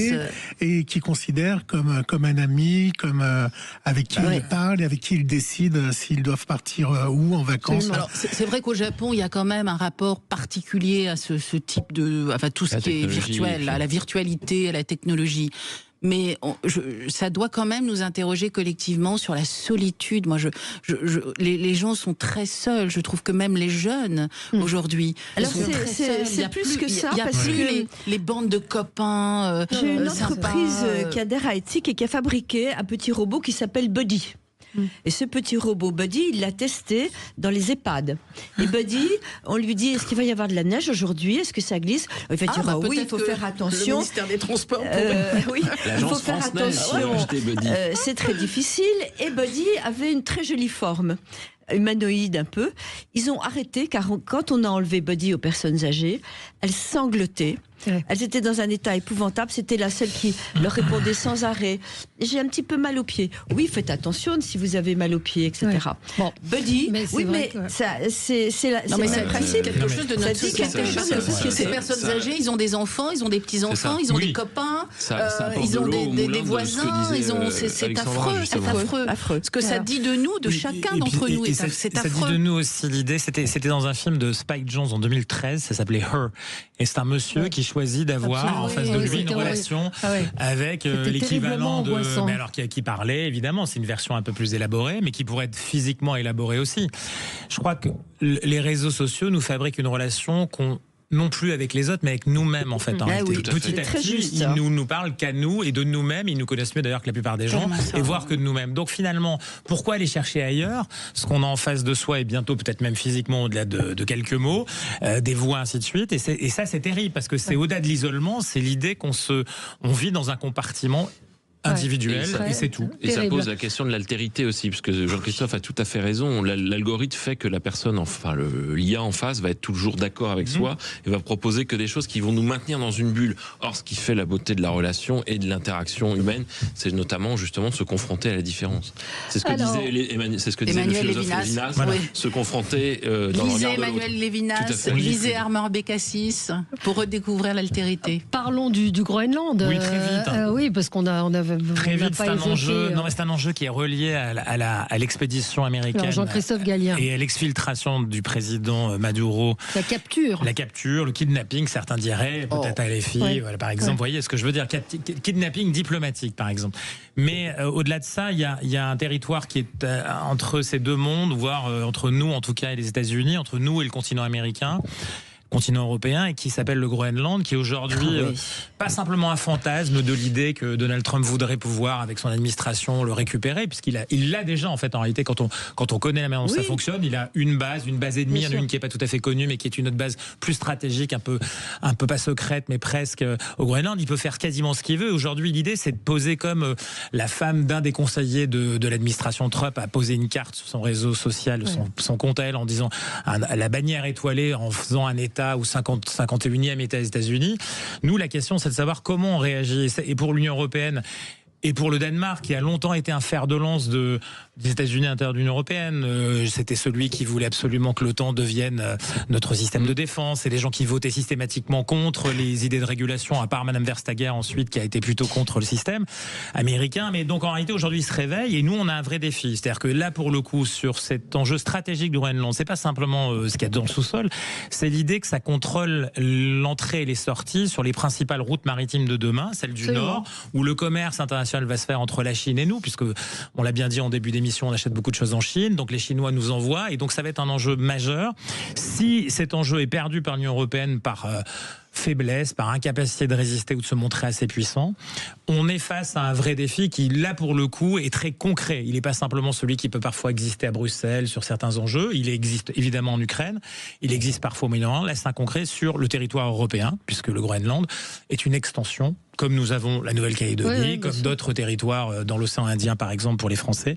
Et donc c'est un vrai sujet, un vrai défi qui est aujourd'hui pas simplement un défi d'entertainer, parce que Donald Trump c'est aussi ça, c'est aussi un défi stratégique et géopolitique. Oui, non mais coup de gueule... En tout cas, coup de projecteur d'alerte sur ce. Ça paraît loin. Peut-être vous faire écouter cet échange entre Mathilde Panot et Apolline de Malherbe ce matin sur BFM. Apolline de Malherbe qui demandait à Mathilde Panot si elle lui posait la question de savoir si Maduro était un dictateur. Et il est clair qu'effectivement, vous ne voulez pas qualifier Nicolas Maduro de dictateur. Mais vous pouvez essayer de faire un buzz là-dessus. Non, je ne fais aucun buzz. Je vous pose la question comme je vous l'ai toujours posée. Je ne veux pas répondre à cette question. J'ai compris. Ce n'est pas ce qui est en jeu. Et je le dis parce qu'il faut être sérieux sur ce qui est en train de se passer. Il faut être sérieux sur le fait que ce qu'est en train de faire Donald Trump est en train de mettre en danger le monde entier. Tout à l'heure, vous parliez de l'Ukraine. Jeudi, nous irons voir le Premier ministre. Emmanuel Macron. Il y a un échange de ping-pong et tout, mais elle ne veut pas dire, elle ne veut pas qualifier Maduro de... Enfin, quand on voit que Jean-Luc Mélenchon réclame le retour de Maduro... son meilleur ami. Est-ce qu'on est vraiment surpris? Est-ce que Madame Panot a reconnu les crimes du 7 octobre? Est-ce que Madame Panot s'est émue du sort des femmes iraniennes? On pourrait citer tout cela à l'infini. Bon, je crois que Madame Panot définitivement est toujours systématiquement dans le mauvais camp. C'est très embêtant d'avoir une classe politique comme ça, parce que ça déteint surtout. Le double discours de la France insoumise sur les questions internationales, et il y a un parallèle assez facile à faire, notamment entre le Venezuela, le traitement de la question vénézuélienne et le traitement de la question ukraino-russe, où sur le Venezuela, ils ont rappelé, pourquoi pas, enfin c'est en droit international, que les frontières sont inviolables et la souveraineté des États, mais par contre, on se souvient de Jean-Luc Mélenchon aux universités d'été de la France insoumise l'année dernière, je crois, avait dit qu'il fallait ouvrir la discussion sur les frontières de l'Europe. Donc quand il s'agit de la souveraineté du peuple ukrainien et de l'État ukrainien, le soutien est quand même beaucoup plus faible, et quand il s'agit de leurs amis vénézuéliens et bolivariens, là, le soutien par contre est beaucoup plus... Donc voilà, il faut pas se laisser avoir par... ces larmes de crocodile de Mathilde Panot, c'est encore le grand cirque de la France insoumise, le discours permanent. On peut ne pas approuver, émettre des réserves sur la manière dont le droit international a été dire que Maduro n'était pas un dictateur. Je pense que ça, normalement, tout le monde devrait pouvoir s'accorder là-dessus pour reconnaître que l'État, le gouvernement vénézuélien et Nicolas Maduro ne sont pas des démocrates, et on peut même dire un dictateur. Totalement scandaleux, non? Enfin, ça me paraît complètement Mathilde de Panot, quoi. Oui. Rien neuf sous le soleil. On fait rien contre ça. On en parle dans notre émission et on a raison. Mais à part ça, on les laissera continuer à proférer ce type de... Non, mais on continue à proférer des insanités au sein de notre pays, au sein de l'Assemblée nationale française. Oui, mais pour le coup, moi, je pense que c'est le débat public. Il faut juste avoir des gens en face qui sont à même de répondre. Mais LFI salit le débat public quand même. Vous savez, la position d'LFI en France, c'est celle du Parti socialiste en Espagne, qui est au pouvoir. Qui est au pouvoir en Espagne.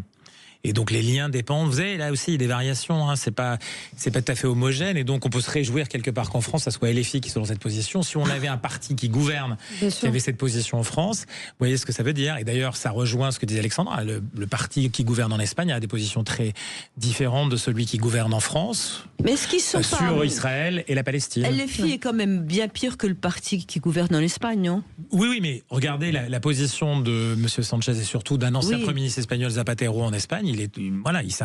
C'est une position qui est proche de celle de LFI. Sophie, vous vouliez revenir sur ce qui s'est passé pendant les vacances, hautement important. Georges Clooney est devenu français. Oui, alors c'est léger comme sujet, mais ça l'est beaucoup moins que ce qu'on pourrait croire. Georges Clooney, qui est d'ailleurs dans le Midi, dans un endroit que je connais bien, habite depuis des années en France, il adore la France et il a voulu se faire naturaliser aux merveilles, ce qui est assez étonnant. Avec sa femme, ils adorent ça, bon très bien. Et ils ont été naturalisés. Et voilà-t-il pas qu'une ministre que vous connaissez certainement très bien, qui est la ministre déléguée auprès du ministre de l'Intérieur et qui s'appelle Marie-Pierre Védrenne. Oui, j'ai découverte à cette occasion. Vous voulez qu'on l'écoute ? On lui a posé la question de savoir ce qu'elle pensait de cette naturalisation. Écoutez. Voilà. À titre personnel, je peux comprendre l'appréciation de certains Français sur ce sujet du deux poids, deux mesures. Et il a bénéficié d'un passe-droit ? Je ne le mesure pas. Moi, très honnêtement, je le redis, là, je ne m'engage qu'à titre personnel. Vous n'êtes pas sûr qu'il n'en a pas bénéficié ? J'aimerais connaître l'entièreté, je vais voir l'entièreté de la procédure. Parce que je pense que c'est pas le bon message qui est envoyé. Moi, que Georges Clooney demande la naturalisation, je peux en être très fière. C'est très bien, il vit en France. Mais je crois qu'il faut faire attention au message qu'on peut envoyer. C'est-à-dire qu'il y a un sujet d'équité à voilà. Alors, est-ce qu'un ministre peut s'exprimer ? Là, on parle de l'aspect politique, parce qu'après qu'il soit français ou pas, ça pose quand même un certain nombre de questions avec sa femme, qui est quand même, qui a été à l'initiative de la constitution des frères musulmans. Donc, on peut s'interroger. Un autre sujet. Oui. Le premier point, je réponds de c'est mon coup de gueule. D'accord, pardon, Sophie. C'est mon petit coup de gueule. Non, après, c'est politiquement. Je pense qu'aller tout d'un coup comparer, on peut pas tout comparer. C'est vrai que Clooney qui s'installe en France, qui est une image, c'est excellent pour notre pays. Avoir une ministre qui dit on n'a quand même pas eu, parce que tout est arrivé, tout simplement, non pas pour des raisons profondes, mais parce qu'il a dit oh là là, ça fait 400 jours que je prends des cours et je suis toujours aussi mauvais en français. Or, et ma femme de ménage a réussi très brillamment, et je suis très fière d'elle, elle est philippine, ses examens pour avoir tout réussi, avoir droit à sa nationalité, exceptionnelle, bossant comme une dingue. Donc il y a des gens, il faut reconnaître, qui font l'effort. Bon, Clooney a essayé, il n'est pas doué, et pourtant il est depuis des années en France, parfait. Est-ce que vraiment on a besoin de ça, et c'est la seule chose que cette ministre déléguée trouve à dire. Oui, c'est sur le process. La procédure n'a pas été respectée. Alors, on peut déjà se réjouir parce que M. Clooney et son épouse vont payer des impôts en France. Oui. Déjà, c'est une première chose.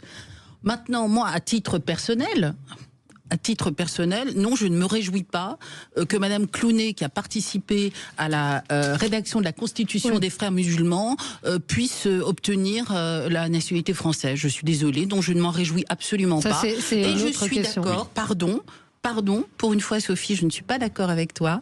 Je ne me réjouis pas, non, que peut-être des gens formidables qui veulent être français chez nous, qui participent à l'effort économique, qui ont des difficultés à devenir français, puissent se dire que finalement ils ont bénéficié de plus de facilité. Voilà, je le dis. Alors, objection, est-ce qu'on pourrait permettre Clooney d'avoir la nationalité ? Et si je reviens sur ton objection, qui est à mon avis sensée, est-ce qu'on peut refuser à sa femme parce qu'elle a fait ça ? Bah non, c'est pas possible. C'est un couple ou personne. Mathieu Bachelano. Il y a deux choses. Un couple ou personne. Moi, je suis assez partagé sur cette affaire parce qu'il y a d'un côté, effectivement, on ne va pas bouder notre plaisir, le côté rayonnement. Oui. Mais ça pose un... Sophie a dit, ça me choque pas qu'il y ait des passe-droits parce que ça contribue au rayonnement. Mais alors, dans ces cas-là, petit passe-droit. Mais alors, où est-ce qu'on place le curseur ? Je suis d'accord, bien sûr. Mais quel passe-droit ? On ne l'a pas dit ? Non, mais on imagine bien. Non, on imagine, on ne sait pas. Mais il ne parle pas français. Il n'arrive pas, ça fait 400 jours qu'il prend des cours. Eh ben c'est une des conditions sine qua non pour passer. Il y a un examen. Pour obtenir la nationalité française. Il y a un examen. Vous ne pouvez pas dire qu'il faut un examen. Votre ami Bruno Retailleau a. Mon ami. C'est votre ami Bruno Retailleau a. Absolument. Comment dire ? Je cherche le terme. A rendu plus complexe. L'obtention de la nationalité. Oui, c'est vrai. Et on peut s'en réjouir d'ailleurs. Avec des questions sur l'histoire de France. Je ne suis pas persuadé, mais je peux me tromper, mais je ne suis pas persuadé que Georges Clooney et sa femme aient été reçus à la préfecture et aient passé l'examen où on leur a demandé de chanter la deuxième strophe de la Marseillaise, où on leur a demandé s'ils savaient qui étaient Jean Jaurès et Sheila. C'est dommage d'ailleurs. On ne sait pas. On ne sait pas. Et supposons qu'il n'ait pas su chanter la Marseillaise, il faut lui dire non. Non, mais c'est moi, en tout cas, en Allemagne, c'est le cas. Vous ne connaissez pas l'hymne national, vous ne connaissez pas la langue. J'ai bien compris que si, pour d'autres personnes lambda, il y a la question de connaître l'hymne national et de connaître le béaba de la culture française, qui sur le papier d'ailleurs peut se comprendre d'un point de vue de démarche d'intégration et de volonté d'acquérir la nationalité. Il s'intègre bien, Clooney, là, ça va. On se retrouve dans un instant. Jean-Christophe, vous nous direz ce que vous pensez de cette question essentielle. Et on se retrouve dans un instant et on va parler de ce livre qui est en vente, Péché et guérison, livre qui prône l'assassinat des homosexuels, des mécréants et autres. À tout de suite. Sud Radio, Sud Radio, le 10h midi, mettez-vous d'accord, Valérie Expert. Je vais vous donner la parole dans un instant, Alexandra Spinner, mais réaction d'une amie américaine qui me dit j'ai eu 10 entretiens pour devenir française, après 10 ans de mariage, 4 enfants, travail bénévole, kermesse de l'église, etc. 10 entretiens et j'ai eu le malheur de dire que j'avais des difficultés avec le subjonctif. Donc voilà, c'est pas la même chose pour tout le monde. Mais rien n'est la même chose pour tout le monde. L'égalitarisme souhaité en France. Oui, est-ce que Brad Pitt a demandé son ami parce que là pour le coup lui il a été très présent et très longtemps présent. C'est clair que si on avait eu moi je veux une exception pour Brad Pitt, je suis désolée. Voilà, tu vois, c'est ça. Donc c'est bien un truc de fille, alors on veut faire. Oui, non, le vrai problème c'est la ministre. Oui, le vrai problème c'est la ministre, c'est ce. Et d'ailleurs rien ne l'empêchait de discrètement aller voir la mairie en disant est-ce que vous pouvez le convoquer un peu plus peut-être, mais on n'en fait pas état, on n'en fait pas une affaire d'état. Il fallait le filmer en train de chanter la Marseillaise, c'était parfait. Georges Clooney à la sous-préfecture de Draguignan. Voilà de l'image. Alexandra Spinner, votre coup de gueule, coup de projecteur hier d'une vidéo sur les réseaux nous a appris. Alors on a découvert sur les réseaux sociaux une vidéo à la Fnac de quelqu'un qui venait acheter qui trouvait un livre qui s'appelle Péché et guérison, qui authentification des hadiths basés sur les bases de Cheikh Albani. Voilà, j'espère que je n'écorche pas son nom, qui est un livre absolument insoutenable où on explique comment tuer les homosexuels. Tout simplement. Voilà. Oui, c'est ça. Donc on a. Il est en vente, le bouquin. Le bouquin est en vente. Alors il n'est plus disponible sur le site de la Fnac. On vient de vérifier. En revanche, vous pouvez tout à fait l'acheter sur Amazon avec une petite explication que je me permets de vous lire parce qu'elle est assez. Voilà. Cet ouvrage compte parmi les meilleurs ouvrages traitant de l'éducation de l'âme, des dangers mortels que font encourir les péchés, de la nécessité absolue pour l'homme de s'en défaire et de procéder à un examen de conscience et un repentir sincère. Donc voilà un livre qui prône le meurtre des homosexuels et tout autre différentes choses, la lapidation des femmes, comment procéder correctement à la lapidation des femmes, qui est vendu très tranquillement dans des librairies, sur des sites comme Amazon. Alors on a quand même une responsabilité morale quand on commercialise. Et qui a réagi? Que dit le ministre de la Culture? Alors pour l'instant on n'a pas encore de mais c'est pas tant le problème mais non, c'est pas le problème c'est ce qui est terrible, c'est qu'on a quand même la bataille contre l'islamisme radical, elle est avant tout morale. Et les laisser diffuser ce poison, c'est leur offrir quand même la responsabilité de la politique. Une latitude qu'ils n'espéraient pas. Et moi, je pense aujourd'hui aux jeunes homosexuels de confession musulmane pour qui c'est tellement difficile d'assumer leur sexualité au sein de leur famille, au sein de leur environnement social, et pour lesquels c'est une bataille terrible et qui se retrouvent là avec un livre qui est quasiment légitimé puisqu'il est vendu très tranquillement. Il n'est pas vendu sous le manteau. C'est pas une vente clandestine d'un livre qui serait interdit. Non, c'est un livre qui est vendu tranquillement sur Amazon et je trouve que c'est un scandale absolu. J'espère qu'il va y avoir une réaction. J'espère qu'il va. Mais c'est votre devoir de demander une réaction au ministre. Mais moi j'ai écrit à Amazon, j'ai écrit il faut absolument que ce livre soit interdit. Oui, mais ces livres sont vendus dans des librairies islamistes. Et j'ai appris en allant sur TikTok que ce livre avait un grand succès chez les jeunes musulmans. C'est pour ça, c'est qu'après il y a plusieurs choses, c'est-à-dire que la Fnac, Amazon, après il sera vendu dans les librairies. Je dis pas qu'il faut rien faire. Ce que je veux dire, c'est que ces livres-là existent et que cette propagande existe aussi sur TikTok. Vous l'avez vu au moment d'Halloween et de certaines fêtes en disant vous ne devez pas écouter de musique, vous ne devez pas faire un certain nombre de choses. On ne parle pas de religion là, on parle de passages qui appellent au meurtre d'homosexuels, à la lapidation des femmes, au nom d'un islam radical, au nom de la religion, qui n'a pas sa place dans notre pays, tout simplement. Mais immédiatement cet après-midi, appelez s'il vous plaît le ministre de l'Intérieur. Mais j'espère que le ministre de l'Intérieur va s'en saisir.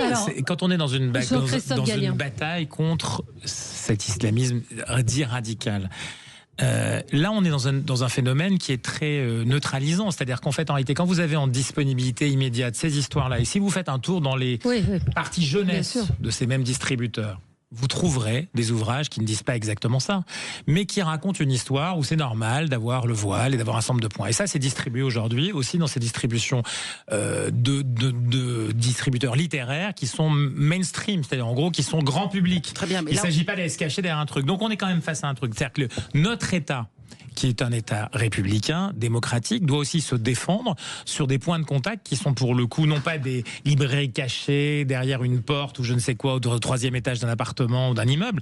Elles sont ouvertes à tous les vents de la consommation. Et donc ça veut dire qu'on sait autant de capacité pour ces gens de distribuer leurs messages, de diffuser leurs messages. La couverture est suffisante. Très bien, mais la Fnac et Amazon là n'hébergent pas un débat. Ils diffusent un discours qui légitime la violence contre les homosexuels. C'est juste intolérable. C'est pénalement répréhensible. C'est pénalement répréhensible. Donc il faut appeler le ministre de l'Intérieur tout de suite. Sinon, sa bataille ne sert à rien. C'est même pas le ministre de la Culture. Là, pour le coup, c'est vraiment le ministre de l'Intérieur. C'est pas du tout le ministre de la Culture, c'est le ministre de l'Intérieur. À juste titre qu'il y a plusieurs années, il y a eu un livre sur le suicide, il y a longtemps, l'éloge du suicide qui a été interdit. Il y a un arsenal juridique en France qui permet d'interdire des publications, qu'elles soient de presse ou de livres. Il faut que le politique se saisisse du sujet. Et de toute façon, les plateformes, j'imagine, ont une obligation de retrait dès lors qu'un contenu est manifestement illicite. Oui, bien sûr. Sur un marché national, mais quelqu'un nous dit sur les réseaux, mais si c'est dans le Coran. Mais je ne pense pas que je ne suis pas. Hélas, nous n'avons pas notre ami Mehdi Raïch qui est un spécialiste du Coran. Mais je ne pense pas et je ne crois pas et je ne peux pas imaginer que ça puisse être dans le Coran. Bien sûr. Je ne sais pas. On demandera à Mehdi. Donc, en tout cas, vous avez alerté sur ce livre et on va voir les suites qui seront données. On va suivre. Il faut suivre le sujet. Il faut pas... Absolument. Notre ami Perico vient d'arriver. Bonjour Perico. Bonjour Valérie. Bonne épiphanie. Ah mais c'était le 6 janvier, c'est aujourd'hui. C'est aujourd'hui, absolument. On s'y perd un peu sur les dates. C'est le premier dimanche, deuxième dimanche. Les rois mages. Les rois mages. Melchior, Balthazar et Gaspard, je les ai bien connus. Profitez juste pour souhaiter un joyeux Noël aux orthodoxes et aux Arméniens qui ouvrent le bal aujourd'hui et aux orthodoxes pour qui Noël est demain. Sud Radio est une radio très œcuménique. Et on voulait citer la boulangerie de Raphaël, les Pains du Soleil à Saint-Estève à côté de Perpignan. Voilà, allez acheter vos galettes, chez Raphaël qui nous a appelé pour nous raconter son travail d'artisan. La vraie galette avait des fruits confits, pas celle du Nord avec les amandes. Pour tout le monde. Allez, débat politique. Alors, donc, justement, les paysans, les producteurs d'amandes, entre autres, parce qu'on produit des amandes en France. Non, les paysans ne désarment pas. La colère continue à monter. Le gouvernement semble désemparé. On parle de protectionnisme extraordinaire. On en dirait un petit mot. La tragédie de Crans-Montana, on voudrait être sûr qu'en France, elle ne peut pas se reproduire. On se souvient du 5-7 en 70. Ce bal tragique où il y avait eu 146 morts et qui avait valu ensuite à Akiri, qui avait titré bal tragique à Colombien mort. Voilà. Est-ce qu'on a les normes sont respectées en France? On aura d'ailleurs le témoignage du commandant des pompiers, un témoignage bouleversant des pompiers. Et puis on verra avec Gaël Brustier tous ces fonds. On est en phase de décivilisation. Ça, je l'observerai de 13 à 14 heures. Une prof d'anglais qui a été agressée par une élève qui a été virée de l'école, elle l'a attendue à la sortie, et des journalistes qui se sont déguisés en médecins pour aller voir les victimes de Crans-Montana à l'hôpital. Et Tariq qui ne veut pas être jugé pendant le Ramadan. Tariq Ramadan qui ne veut pas être jugé pendant le Ramadan, effectivement. Voilà. Mais les tontons flingueurs ont fait un succès retentissant. Un carton. Voilà. Donc une épiphanie.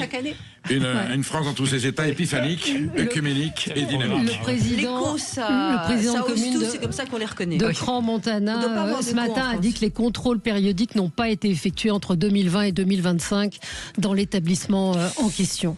Et pourtant c'est en Suisse. En Suisse, pourtant c'est en Suisse. Tellement rigoureux, tout fout le camp, je peux vous dire. Tout fout le camp. Merci à tous les quatre. On se retrouve demain. Très bonne journée sur Sud Radio. Sud Radio, mettez-vous d'accord, Valérie Expert.